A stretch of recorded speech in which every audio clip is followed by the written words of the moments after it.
En préambule de cette intervention, je souhaiterais rendre hommage à un confrère qui nous a malheureusement quittés cette année. Philippe Baye fut directeur du DMG de Brest et l'un des pères du constructivisme à l'origine du développement des compétences en médecine générale.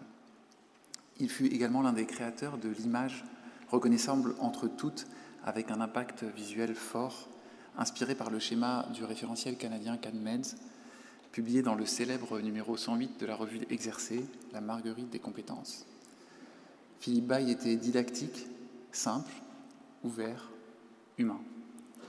Il a écrit un livre bouleversant sur les derniers mois de sa vie, de médecin malade. Le CNGE souhaite aujourd'hui honorer sa mémoire et adresser toutes ses condoléances à sa famille et à ses proches.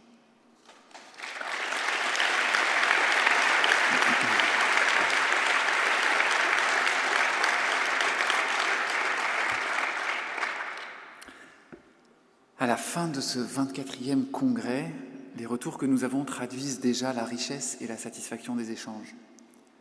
Nous avons eu la chance d'être accueillis à Strasbourg et la chaleur de nos hôtes a très largement compensé les éventuels et discrets aléas climatiques par la flamme de leur engagement et la ferveur de leur accueil. Quand près de 3000 participants font bouger les lignes dans leur vie professionnelle, un mouvement d'ensemble peut naître pour impulser des transformations profondes dans le paysage des soins primaires et plus largement dans notre système de santé. C'est ainsi que nous diffuserons ensemble cette culture de la formation et de la recherche qui permet l'augmentation de la qualité et de la pertinence de la profession au service des patients. Et afin de coordonner cet ambitieux projet, le conseil d'administration du CNGE a élu aujourd'hui le nouveau bureau national composé de 16 membres dont je me réjouis de la représentativité géographique et du parfait équilibre en termes de genre. Il m'appartient de vous en dévoiler en exclusivité la composition. Sont élus au bureau le docteur Mathilde Cognet de Limoges, le professeur Laurence Compagnon de Paris-Est Créteil, professeur Xavier Gauco de Saint-Étienne, docteur Damien Gontier de Nancy, professeur Aurélie Janzewski d'Aix-Marseille, professeur Catherine Laporte de Clermont-Ferrand, docteur Racha Onazi de Bordeaux, professeur Cédric Rat, Nantes, professeur Mathieu Schwerz de Rouen, docteur Stéphanie Sidorkiewicz de Paris-Cité. Sont élus au bureau exécutif, comme trésorier adjoint, le professeur Marc Bayen de Lille, comme trésorier, le professeur Marc Chanelière de Lyon, comme secrétaire général adjoint, le docteur François Carbonel de Montpellier-Nîmes, comme secrétaire général, le professeur Catherine Ploton de Saint-Étienne, comme vice-présidente, le professeur Julie Dupouille de Toulouse, et comme président, professeur Olivier Saint-Marie, Versailles, Saint-Quentin-en-Yvelines.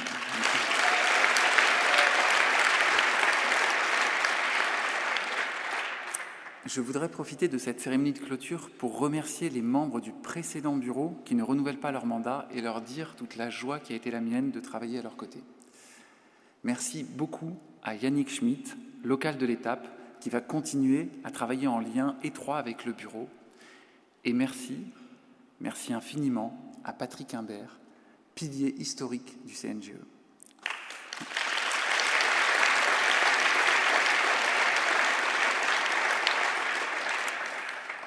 Bien qu'absent, je souhaiterais lui rendre hommage aujourd'hui. Conscient que ce mot renvoie parfois à l'idée du dernier des hommages, je tiens avant tout à vous rassurer. Patrick est toujours en vie. Je crois même pouvoir vous dire qu'il est en pleine forme et qu'il profite pleinement d'une retraite 1000 fois méritée. Mais rendre hommage, d'après le Larousse, c'est exprimer du respect, de l'admiration et de la reconnaissance.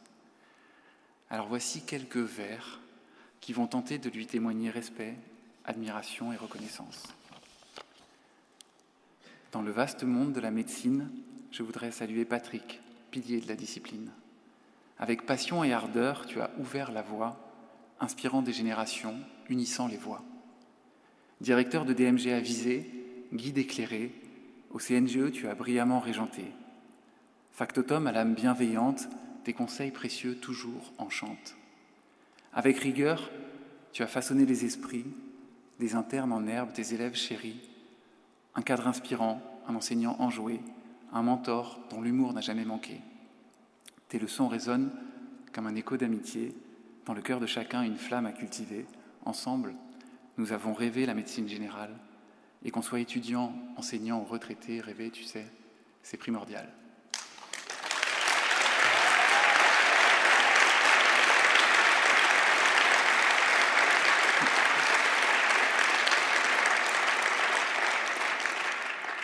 J'espère que les nombreux travaux présentés lors de ces 3 jours relatifs à la recherche, aux soins et à la pédagogie vous auront été utiles et qu'ils permettront une déclinaison pratique et opératoire dans l'exercice futur. Merci à toutes et tous d'être venus aussi nombreux cette année et merci également à tous ceux qui ont permis le succès de ce congrès et je ne peux pas tous les citer, mes remerciements spéciaux aux salariés du siège présents ici, Marilyn Perronnet, Marie-Flore Hippocrate, Catherine Davin, Fazia Cheli, Louise Fay, Sarah Eldekouane, Johanna Steen, Thomas Marinier, El Muntasser El Abbassi et Stéphane Solani.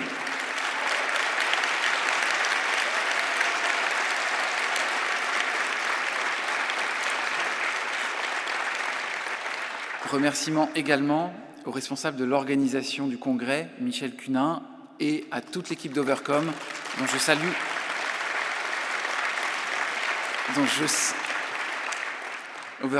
salue la remarquable efficacité et la discrétion au service du congrès. Merci, merci beaucoup, merci énormément à toute l'équipe des collèges organisateurs qui a assumé l'organisation et la logistique de ce congrès et je les invite à monter sur scène pour écouter vos applaudissements.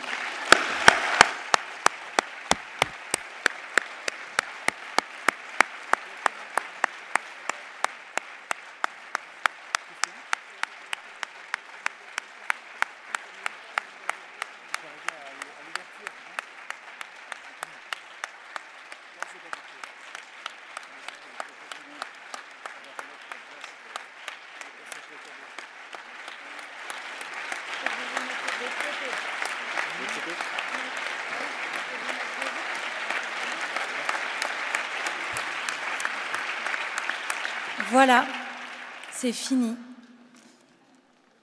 Ce congrès n'aurait pas été grand-chose sans les partenaires, exposants, institutions, donc on les remercie. Mais ce congrès n'aurait rien été sans vous. Donc merci beaucoup. À vous.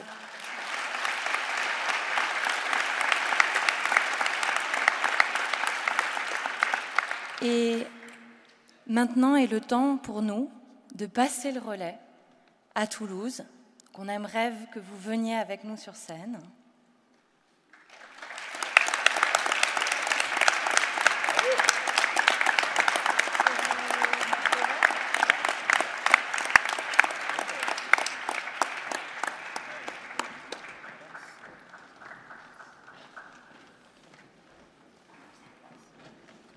Alors, comme on est la ville du sport santé, on va terminer sur du sport et peut-être un peu de santé.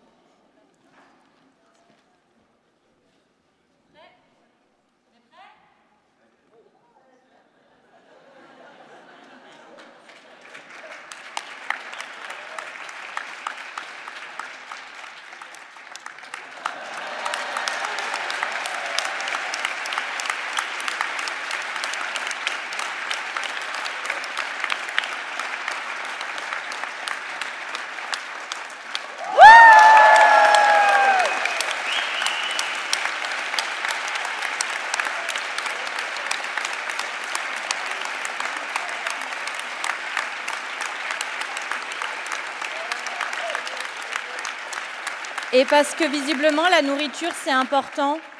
Vous avez vu qu'en salle des volontaires, il y avait toujours à manger. Alors, pour la route, on vous a prévu un sachet de spécialité, mais on viendra manger dans votre salle des volontaires l'année prochaine.